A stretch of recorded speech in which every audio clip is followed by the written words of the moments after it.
மகன் தூய ஆவியின் பெயராலே.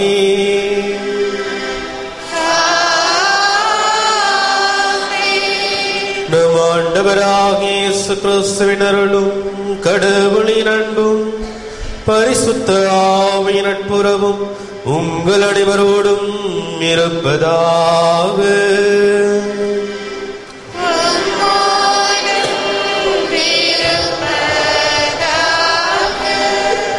அன்பார்ந்தவர்களே, இறைவன் கொடுத்த இந்த புதிய நாளுக்காக இறைவனுக்கு நாம் நன்றி செலுத்துவோம். இன்றைய திருப்பலியானது உத்திரியசாமி திரசம்மாள் ஆண்மலை பாற்றிக்காகவும், ஆண்டனி நடராஜன் ஆண்மலை பாற்றிக்காகவும், அந்தோணி பிள்ளை, குருசெலின் மற்றும் யார் நினையாத ஆத்மாக்களுடைய ஆண்மலை பாற்றிக்காகவும், அம்முலருப்ப மேல்நிலை பள்ளி, சிபிஎஸ்இ அகாடமி, ஒரு தொலைக்காட்சி இறைவனுக்கு நன்றியாகவும், சாந்தா கிளாரா பெண்கள் மேல்நிலை பள்ளி ஆண்டு விழா சிறப்பாக நடைபெற வேண்டியும் இறைவனுக்கு நன்றியாகவும், பள்ளியின் வளர்ச்சிக்காகவும், பன்னீர் செல்வம் மற்றும் யார் நினையாத ஆத்மாக்களுடைய ஆண்மலை பாற்றிக்காகவும், ஜாய் மற்றும் இவரின் தாய் நல்ல முறையில் இவர்களுடைய பயணம் அமைய வேண்டும் என்றும், உத்திரிசல ஆத்மாக்களுடைய ஆண்மலை பாற்றிக்காகவும், பால்ராஜ், பாத்திமா, ஜெனிஃபர் இறைவனுக்கு நன்றியாகவும் கருத்துக்கள் நிறைவேறவும், மதர் புரோகுலா ஆண்மலை பாற்றிக்காகவும், குமாரி குடும்பத்தினர் அன்னை வழியாக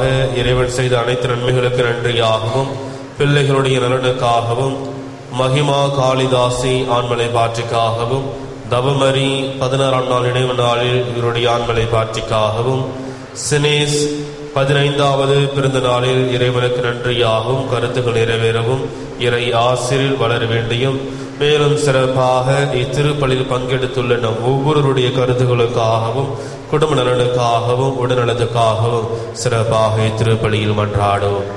அன்பார்ந்தவர்களே, இந்த உலகம் இருப்பதும் இயங்குவதும் இறைவனின் அன்பினால் தான்.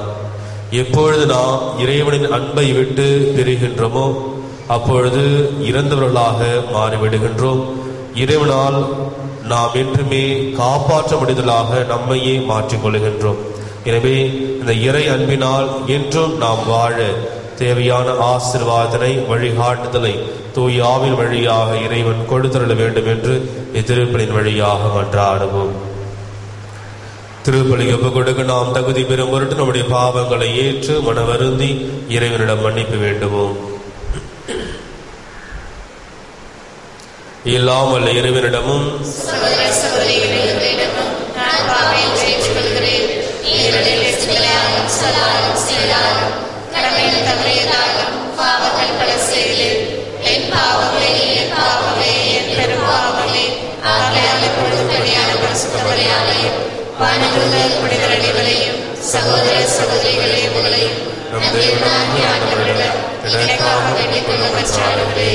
இல்லாமல் இறைவன் நம் மீது இரக்கம் வைத்து நம் பாவங்களை மன்னித்து நம் முடிவில்லா வாழ்வுக்கு அழைத்துச் செல்வாராக.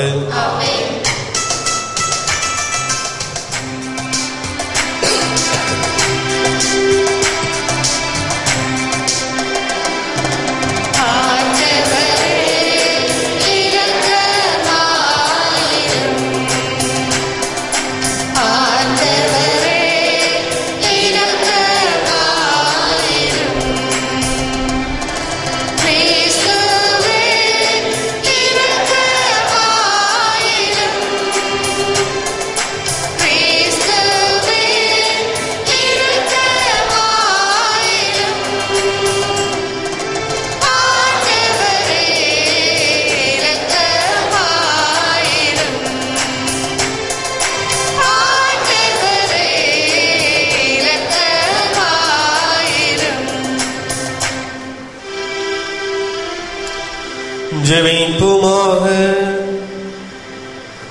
எங்கள் வாழ்வும் வழியுமான இறைவா, உம்மை மன்றாடுவதற்காக இங்கு வந்துள்ளோம் பிள்ளைகளாக எங்கள் வேண்டுதல்களை கேட்டருளும்.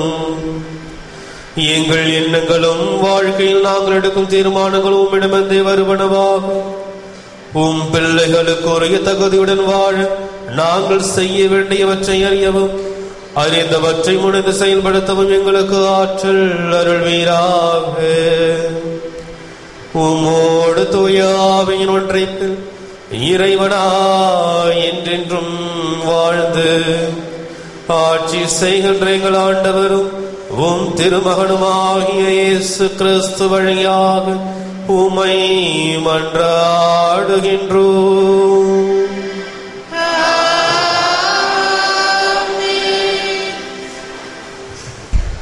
கடவுளின் பேழை பிடிக்கப்பட்டது. இஸ்ரவேலர் தோற்கடிக்கப்பட்டனர். சாமுவேல் முதல் நூலிலிருந்து வாசகம்.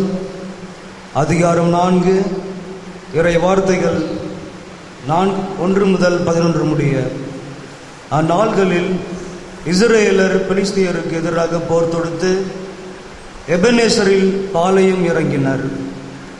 பெலிஸ்தியரும் அப்பேக்கில் பாளையம் இறங்கினர். பெலிஸ்தியர் இஸ்ரேலுக்கு எதிராக அணிவகுத்து செல்ல போர் மூண்டது. பெலிஸ்தியர் இஸ்ரேலை முறியடித்து அவர்களுள் 4000 பேரை போர்க்களத்தில் வெட்டி வீழ்த்தனர். வீரர்கள் பாளையத்திற்கு திரும்பிய போது இஸ்ரேலரின் பெரியோர் கூறியது, இன்று பெலிஸ்தியரிடம் நம்மை ஆண்டவர் தோல்வியுற செய்தது ஏன்? ஆண்டவரின் உடன்படிக்கை பேழையை சீலோவினின்று நம்மிடையே கொண்டு வருவோம். அது நம்மிடையே வந்தால் நம் எதிரிகள் கை நின்று நம்மை காக்கும். ஆகவே வீரர்கள் சீலோவுக்கு ஆள்களை அனுப்பி கெருபுகளின் மீது வீற்றிருக்கும் படைகளின் ஆண்டவரது உடன்படிக்கை பேழையை அங்கிருந்து கொண்டு வர செய்தனர். ஏலியின் 2 புதல்வர்களான ஒப்னியும் பினகாசும் கடவுளின் உடன்படிக்கை பேழையோடு இருந்தனர். ஆண்டவரது உடன்படிக்கை பேழை பாளையத்திற்குள் வந்ததும் இஸ்ரேலர் அனைவரும் நிலமே அதிரும் அளவிற்கு பெரும் ஆரவாரம் செய்தனர். இந்த ஆரவாரத்தை கேட்டதும் பெலிஸ்தியர் எபிரேயரின் பாளையத்தில் இப்பெரும் ஆரவாரமும் கூச்சலும் ஏன் என்று வினவினர். ஆண்டவரது உடன்படிக்கை பேழை பாளையத்தினுள் வந்துவிட்டது என்று அறிந்து கொண்டனர். அப்போது பெலிஸ்தியர் பேரச்சம் கொண்டு, கடவுள் பாளையத்திற்குள் வந்துவிட்டார், நமக்கு ஐயோ கேடு, இதற்கு முன்பு இப்படி நேர்ந்ததே இல்லை, நமக்கு ஐயோ கேடு, இத்துணை வலிமை மிகு கடவுளிடமிருந்து நம்மை காப்பவர் யார்? இக்கடவுளால் தான் எகிப்தியர் பாலை நிலத்தில் பல்வேறு வாதைகளால் துன்புறுத்தியவர். பெலிஸ்தியரே, துணிவு கொள்ளுங்கள், ஆண்மையோடு இருங்கள். எபிரேயர் உங்களுக்கு அடிமைகளாக இருந்தது போல நீங்களும் எபிரேயருக்கு அடிமைகளாக ஆகாதபடிக்கு ஆண்மையோடு போரிடுங்கள் என்றனர். பெலிஸ்தியர் மீண்டும் போர் தொடுத்தனர். இஸ்ரேலர் தோல்வியுற அவர்களில் ஒவ்வொருவனும் தன் கூடாரத்திற்கு தப்பியோடினான். அன்று மாபெரும் உயிர் சேதம் ஏற்பட்டது. இஸ்ரேலருள் 30,000 காலாப்படையினர் மாண்டனர். கடவுளின் பேழை கைப்பற்றப்பட்டது. ஏலியின் 2 புதல்வர்கள் ஒப்னியும் பினகாசும் மாண்டனர். இது ஆண்டவர் வழங்கும் அருள்வாக்கு. பதிலுரை பாடல் பல்லவி. உமது பேரன்பை முன்னிட்டு ஆண்டவரே எங்களுக்கு மீட்டருளும்.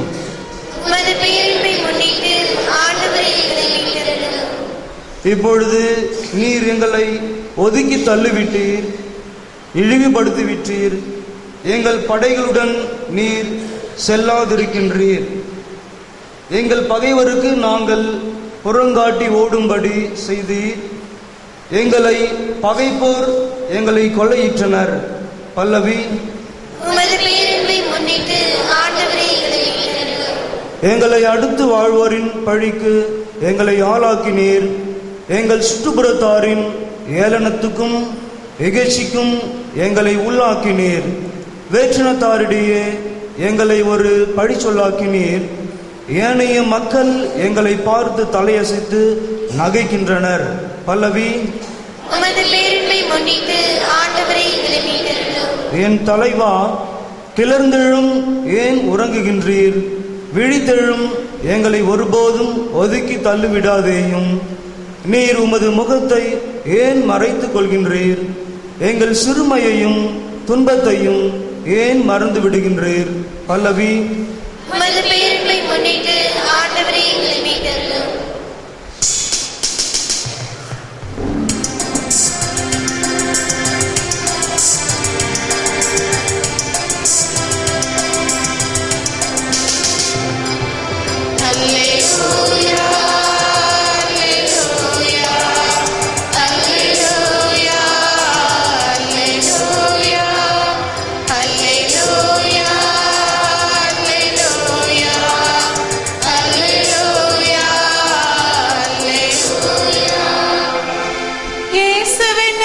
பற்றிய நற்செய்தியை பறைசாற்றினார். மக்களிடையே இருந்த நோய் நொடிகள் அனைத்தையும் குணமாக்கினார். அல்லேலூயா, அல்லேலூயா, அல்லேலூயா, அல்லேலூயா, அல்லேலூயா. ஆண்டவர் உங்களோடு இருப்பாராக.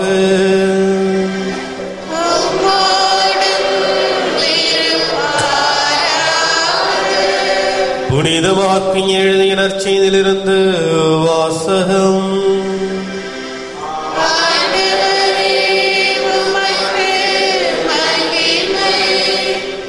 அதிகாரம் 1, இறை வசனங்கள் 40 - 45 முடிய.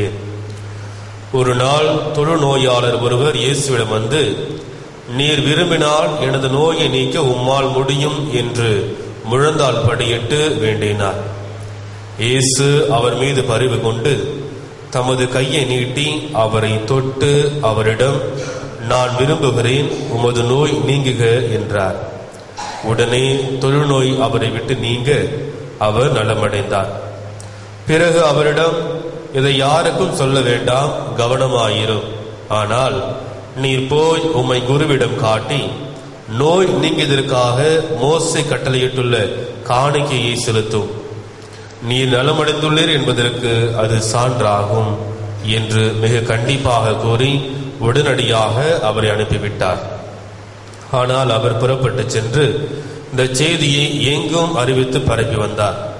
அதனால் இயேசு எந்த நகருக்குள்ளும் வெளிப்படையாக செல்ல முடியவில்லை. வெளியே தனிமையான இடங்களில் தங்கி வந்தார். எனினும் மக்கள் எல்லா இடங்களிலிருந்தும் அவரிடம் வந்து கொண்டிருந்தார்கள். இது கிறிஸ்து வழங்கும் நற்செய்தி.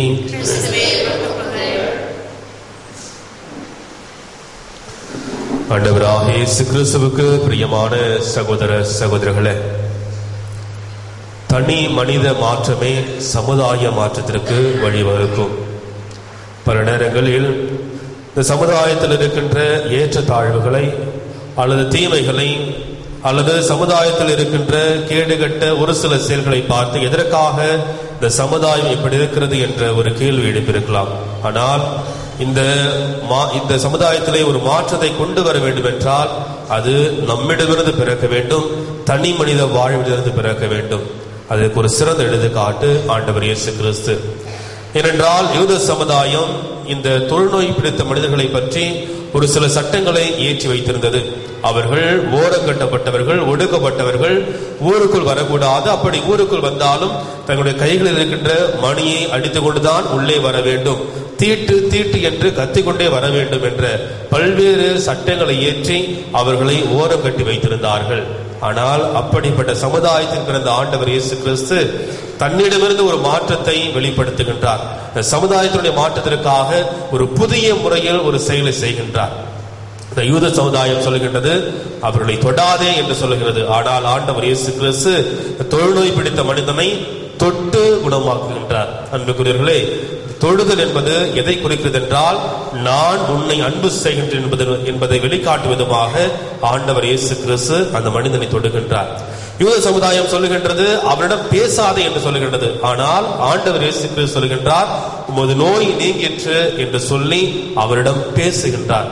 இதன் வழியாக நான் உன்னை மதிக்கின்றேன் என்பதை ஆண்டவர் இயேசு கிறிஸ்து வெளிப்படுத்துகின்றார். இறுதியாக அவர்கள் ஊருக்குள் செல்லக்கூடாது, ஆலயம் செல்லக்கூடாது என்பது யூத சட்டம் சொல்லுகின்றது. ஆனால் ஆண்டவர் இயேசு கிறிஸ்து ஆலயத்துக்கு சென்று அதற்கான காணிக்கை செலுத்துமாறு சொல்லுகின்றார். நீ ஓரக்கட்டப்பட்டவன் அல்ல, மாறாக கடவுளின் பிள்ளை என்பதை ஆண்டவர் இயேசு கிறிஸ்து இங்கே அவனுக்கு உணர்த்துகின்றார். அன்புக்குரியவர்களே, இந்த தனி மனித மாற்றம்தான் ஒரு சமுதாய மாற்றத்துக்கு வழிவகுக்கும். அதற்கு ஆண்டவர் இயேசு கிறிஸ்து ஒரு சிறந்த எடுத்துக்காட்டு. இன்று நம்முடைய வாழ்விலே பார்க்கின்ற பொழுது, குறிப்பாக கல்கத்தா நகரிலே மக்கள் அனைவரும் சாலை ஓரங்களில் குப்பைகளாக கசந்து அங்கே கிடந்த பொழுது அங்கே மற்றவர்கள் அனைவரும் அவர்களை ஓரங்கட்டப்பட்டவர்களாக ஒதுக்கப்பட்டவர்கள் நினைத்தார்கள். ஆனால் அன்னை தெரசா அவர்களை கடவுளாக பார்த்தார். எனவேதான் இன்று அந்த அன்னை தெரசா ஒரு புனித தெரசாவாக போற்றப்படுகின்றார். எனவே அன்புக்குரியவர்களே, நாம் இந்த மாற்றத்திற்கான வழி ஏற்படுத்துகின்ற பொழுது நம்முடைய வாழ்வின் தரமும் நம்முடைய மதிப்பும் இந்த சமுதாயத்தில் உயரும். எனவே அதற்கான ஒரு வழியை நாம் மேற்கொள்ள வேண்டும். மேலும் சிறப்பான விதத்திலே எப்பொழுது இன்னும் இந்த சமுதாயத்தில் இருக்கின்ற ஏற்ற தாழ்வுகளை அல்லது தீமைகளை நம்மிடம் கடைபிடிக்கின்றோமோ, பொருளாதாரத்தின் அடிப்படையிலோ, கல்வியின் அடிப்படையிலோ அல்லது வாழ்வின் அந்தஸ்தின் அடிப்படையிலோ ஏற்ற தாழ்வுகளை பார்க்கின்றோமோ, இன்னும் நாம் ஆண்டவர் இயேசு கிறிஸ்துவினுடைய பாதையில் வரவில்லை, அவருடைய பாதையை பின்பற்றவில்லை என்பதுதான் அர்த்தமாகும். எனவே இந்த ஏற்ற தாழ்வுகளை கலந்து ஆண்டவர் இயேசு கிறிஸ்துவை போல சமுதாய மாற்றத்திற்கு நாம் வித்திடுவோம். அது என்றும் நம்மையும் நம்முடைய குடும்பத்துடைய வாழ்வின் தரத்தையும் உயர்த்தும். ஆமென்.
சகோதர சகோதரிகளை, நாம் அனுப்ப கொடுக்கும் திருப்பலி எல்லாம் தந்தையாக இறைவனை கேட்டதாக ஜெபியுங்கள். ஆண்டவர் தந்திர பெயரின் புகழ்ச்சிக்காகவும் மகிமைக்காகவும் கதனங்களுக்காகவும் நமது பரிசுத்த கிறிஸ்துவின் நடைக்காகவும் அருள் நோக்குடைய இறைவா, எங்கள் காணிக்கை உமக்கு உகந்ததாயிருப்பதாக. இப்பலி வழியாக நாங்கள் மென்மேலும் உம்மை இணைந்து வாழவும் அன்பிலே நிறைவடையும் நம்பிக்கையுடன் கேட்பதை பெற்றுக் கொள்ளவும் அருள் புரிவீராக. எங்கள் ஆண்டவராகிய இயேசு கிறிஸ்து வழியாக உம்மை மன்றாடுகின்றோம். ஆண்டவர் உங்களோடு இருப்பாராக. இதயங்களை ஆண்டவரிடம் எழுப்புங்கள். நம் இறைவனாகிய ஆண்டவருக்கு நன்றி கூறுவோம். ஆண்டவரே, தூயவரான தந்தையே, என்றும் வாழும் இல்லாமல்ல இறைவா, என்னாலும் எவ்விடத்திலும் நாங்கள் உமக்கு நன்றி செலுத்துவது மெய்யாகவே தகுதியும் நீதியுமாகும், எங்கள் கடமையும் மீட்புக்குரிய செயலுமாகும். அழிவுக்குரிய மனிதனுக்கு உமது இறை இயல்பின் ஆதரவை அளிக்கின்றேன்.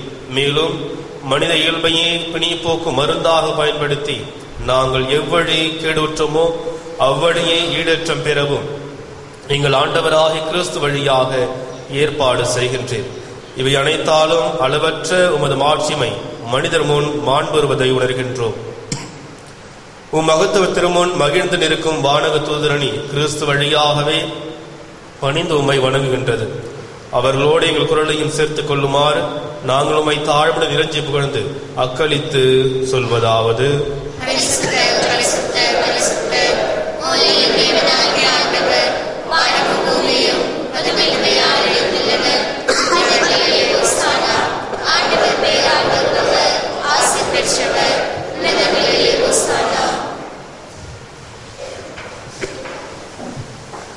வானக தந்தையே, நீர் மெய்யாகவே தூயவர், புனிதத்துக்கெல்லாம் ஊற்று.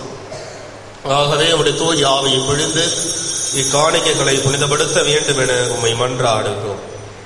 இவ்வாறு எங்கள் ஆண்டவர் இயேசு கிறிஸ்துவின் உடலும் இரத்தமுமாக எங்களுக்கு இவை மார்பனவாக. அவர் பாடுபட மனமு வந்து தம்மை கையளித்த போது அப்பத்தை எடுத்து நன்றி செலுத்தி அதை பெற்று தம் சீடருக்கு அளித்து கூறியதாவது: அனைவரும் இதை வாங்கி உண்ணுங்கள், ஏனெனில் இது உங்களுக்காக கையளிக்கப்படும் என் உடல்.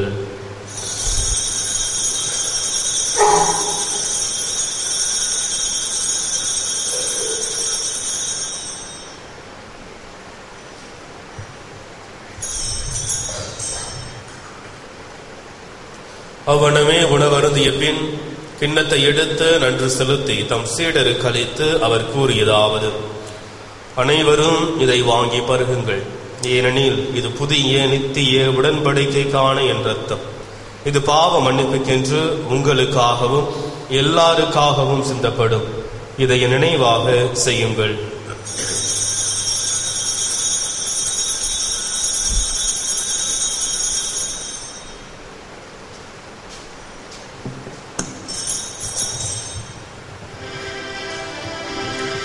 ஈந்திரம் விசுவாசத்தின் மறை பொருள்.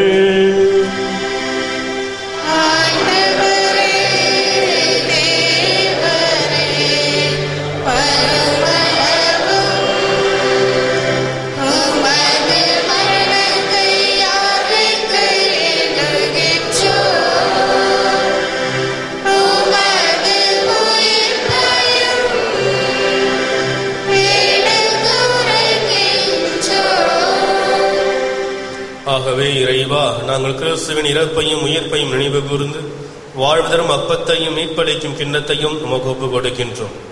உம் திருமணன்ற ஊழியம் புரிய தகுந்தவரை நீங்கள் ஏற்றுக்கொண்டீர். எனவே உமக்கு நன்றி செலுத்துகின்றோம்.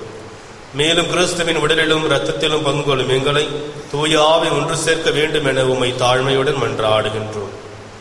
இறைவா, உலகெங்கும் பரவிருக்கும் உமது திருச்சபையை சிறப்பாக எங்கள் திருத்தந்தை பிரான்சிஸ், எங்கள் பேராயர் அந்தோணி ஆனந்தராயர், ஏனைய ஆயர்கள், திருப்பணியாளர்கள், துறவியர், புதுநிலையினர், குறிப்பாக இந்த கால திருப்பலியில் பங்கெடுத்து உமது அன்பினை, உம்முடைய இரக்கத்தினை, உம்முடைய வல்லமையினை நிறைவாக பெற்று இந்த நாள் முழுவதும் உமது பாதுகாப்பலை வாழ தேவையான ஆசிரியர் நாடி வந்துள்ள இங்கிருக்கின்ற இறை மக்கள், இங்கிருக்கின்ற பிள்ளைகள் ஒவ்வொருவரும் நினைவு கூர்ந்துள்ளோம்.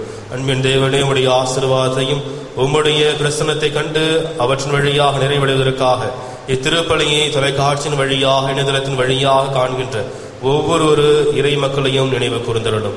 எங்கள் அனைவரையும் அன்பின் நிறைவை அடைய செய்திருளும். உயிர்த்தெழு நம்பிக்கையுடன் இறந்து போன எங்கள் சகோதர சகோதரிகளையும் இறந்தோர் அனைவரையும் நினைவு கூர்ந்து ஒளிமைக்கும் திருமணி ஏற்றுக்கொள்ளும். எங்கள் அனைவர் மீதும் இரக்கமாயிரும். இறைவனின் கன்னித்தாயான மாட்சிமிக்க மரியாள், அவருடைய அன்பு கணவர் புனித சூசையப்பர், புனித அப்போஸ்தலர், இவ்வுலகில் முக்குவந்தவராய் இருந்தவர் ஆகிய புனிதர் அனைவருடனும் நாங்கள் நிலையான வாழ்வில் தோழமை கொண்டு உம் திருமகன் இயேசு கிறிஸ்து வழியாக உம்மை புகழ்ந்தேத்தும் வரமருள உம்மை மன்றாடுகிறோம்.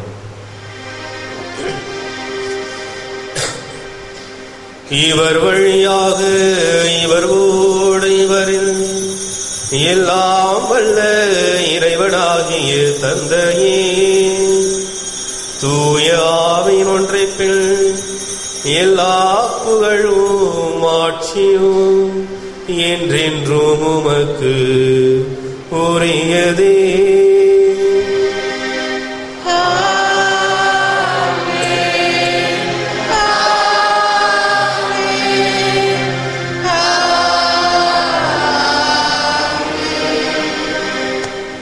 மகன் ஆண்டவர் இயேசு கிறிஸ்து போதித்தவாறு இவ்வுலகில் இறை அரசு வர வேண்டும் என்று அனைவரும் இணைந்து ஜெபிப்போம். பரலோகத்தில் இருக்கிற எங்கள் பிதாவே, மேலாம் ஆட்சிப்படுவதாக, நீர் ராஜ்யம் வருக, நீர் சித்தம் பரலோகத்தில் செய்யப்படுவது போல உலகத்திலும் செய்யப்படுவதாக.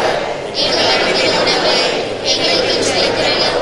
எங்களுக்கு தீமை செய்தவர்களே நாங்கள் பொறுப்பது போல எங்கள் பாவங்களை பொறுத்தருளும். எங்களை சோதனையில் விடாதேயும், தீமையிலிருந்து எங்களை ரட்சித்தருளும்.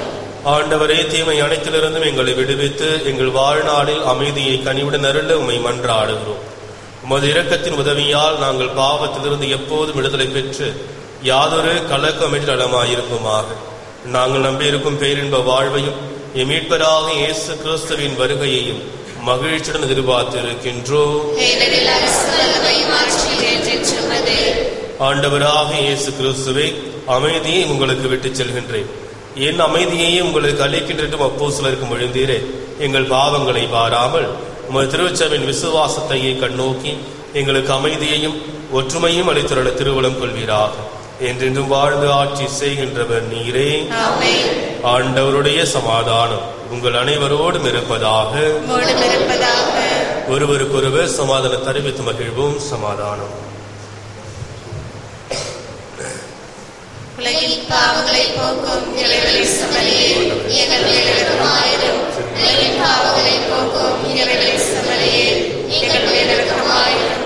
உலகின் பாவங்களை போக்கும் இறைவனின் சமரியே எங்களுக்கு சமாதானத்தை தந்தருளும்.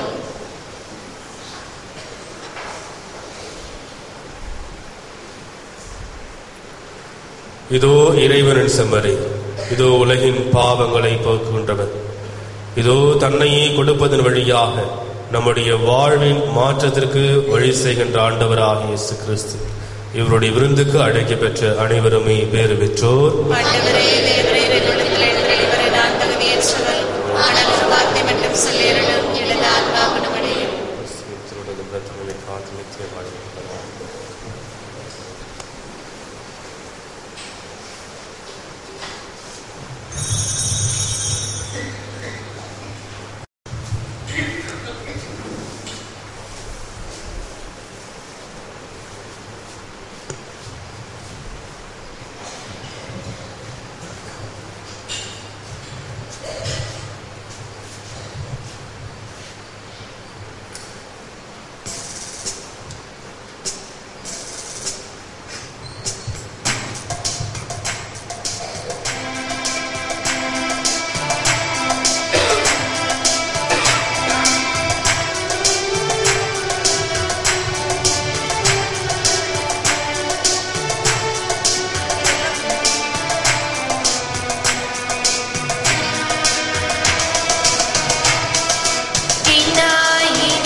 விண்ணக தந்தையை நோக்கி குணம் பெற மன்றாட்டு. விண்ணக தந்தையே, உம்மை நோக்கி கூவி அழைக்கிறேன். உமது வல்லமையினால் நான் படைக்கப்பட்டேன். நான் உள்வாங்கும் ஒவ்வொரு மூச்சின் போதும், ஒவ்வொரு காலையும் கண்விழிக்கும் போதும், ஒவ்வொரு மணித்துளியின் போதும் நான் உமது வல்லமையின் பாதுகாப்பில் இருக்கிறேன்.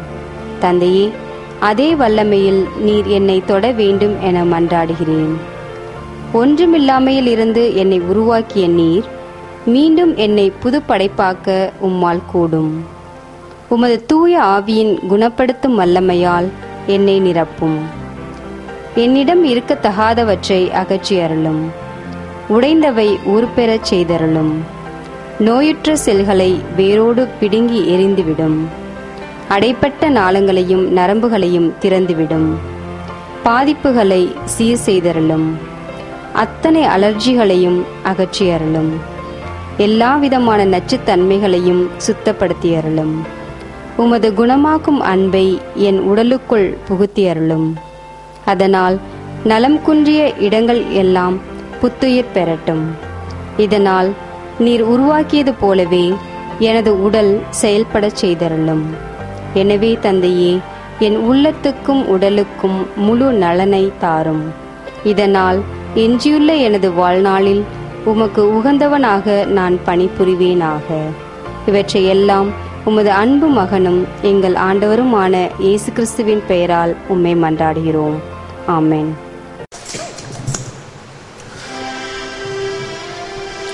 ஜெபிப்புமாக. நல்லாயனாக இயேசுவே, ஆடுகளாகிய நாங்கள் நிறைவான வாழ்வடைய உமது உடலையும் இரத்தத்தையும் உணவாக எங்களுக்கு தந்தீரே.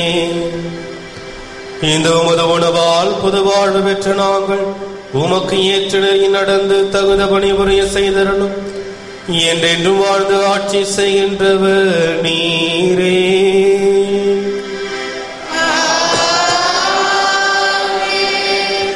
ஆண்டவர் உங்களோடு இருப்பாராக.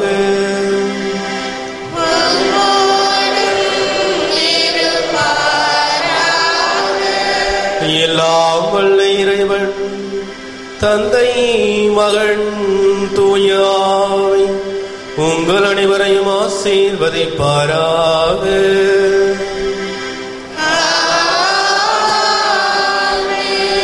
இறைவனின் ஆசீர் பெற்ற மக்களாய் சென்று வாருங்கள்.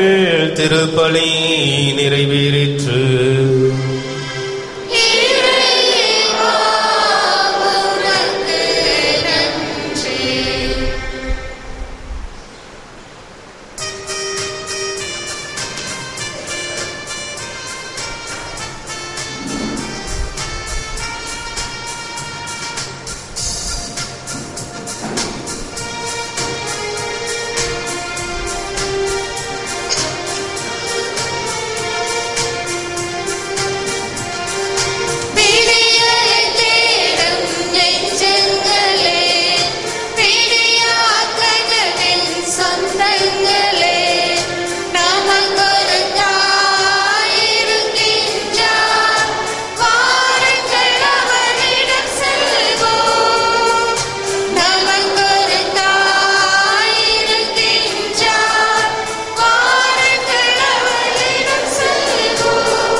கருத்துக்களுக்காகவும் திருப்பலி நினைவு கூறப்பட்ட கருத்துக்களுக்காகவும் வேண்டிக் கொள்வோமாக. பரலோகத்திற்கிற எங்கள் பிதாவே, உம்முடைய நாமம் அர்ச்சிக்கப்படுவதாக, உம்முடைய ராஜ்யம் வருக, உம்முடைய சித்தம் பரலோகத்தில் செய்யப்படுவது போல உலகத்திலும் செய்யப்படுவதாக.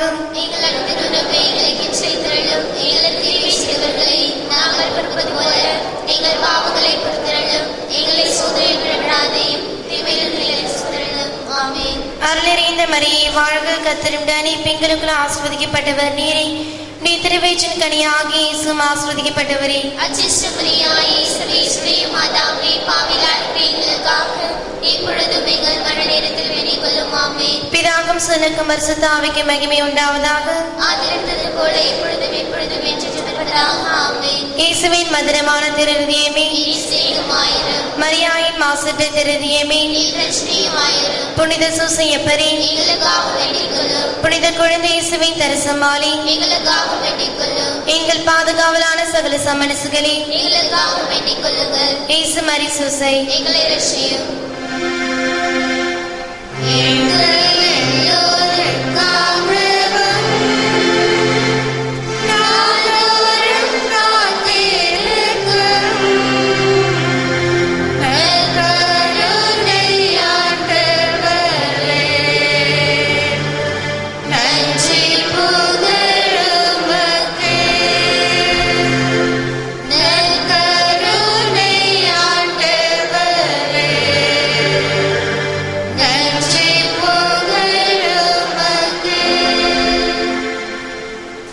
பிதா சுதன் பரிசுத்த ஆவியின் பெயராலே. ஆமென். மரியே வாழ்க.